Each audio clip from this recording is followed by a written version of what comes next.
ഞാനിപ്പോ പറഞ്ഞു ത്രികോണത്തിന്റെ പരപ്പളവ് കാണാനുള്ള സൂത്രവാക്യം ഒന്ന് പറയാൻ പറഞ്ഞു ഹാഫ് ബേസ് കൊടുത്തിട്ടാണ്.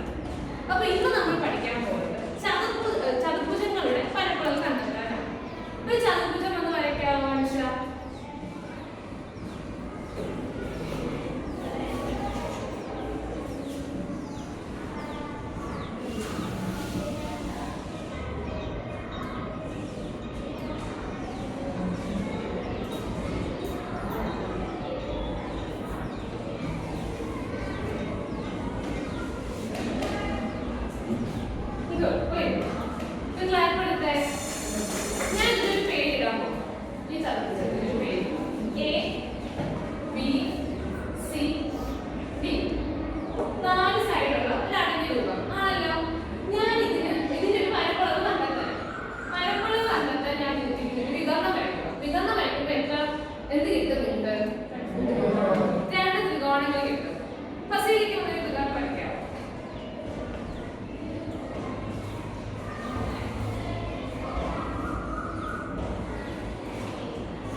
നമുക്കിപ്പോ എന്ത് കിട്ടി?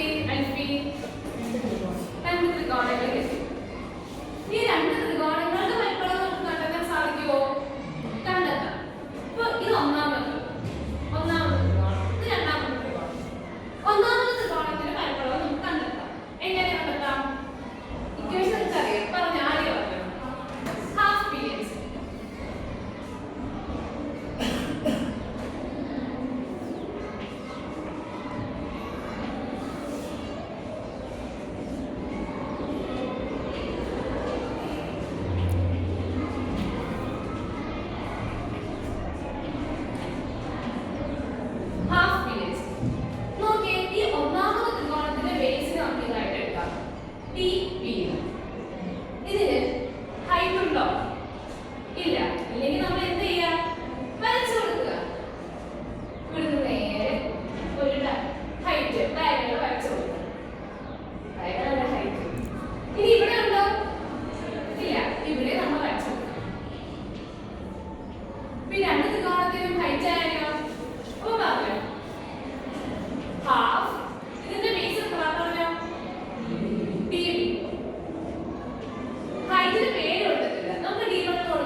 അപ്പോ db into t1 പറ്റുണ്ടോ?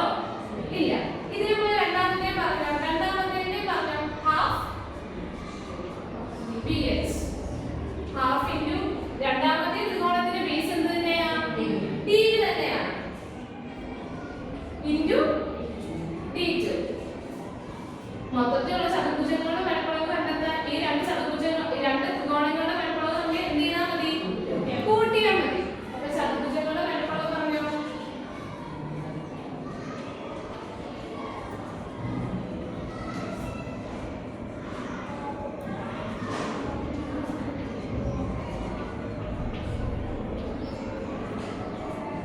ഈ db എന്ന് കിടക്കുന്നത് ഒരു ഭംഗിക്കുറവില്ലേ?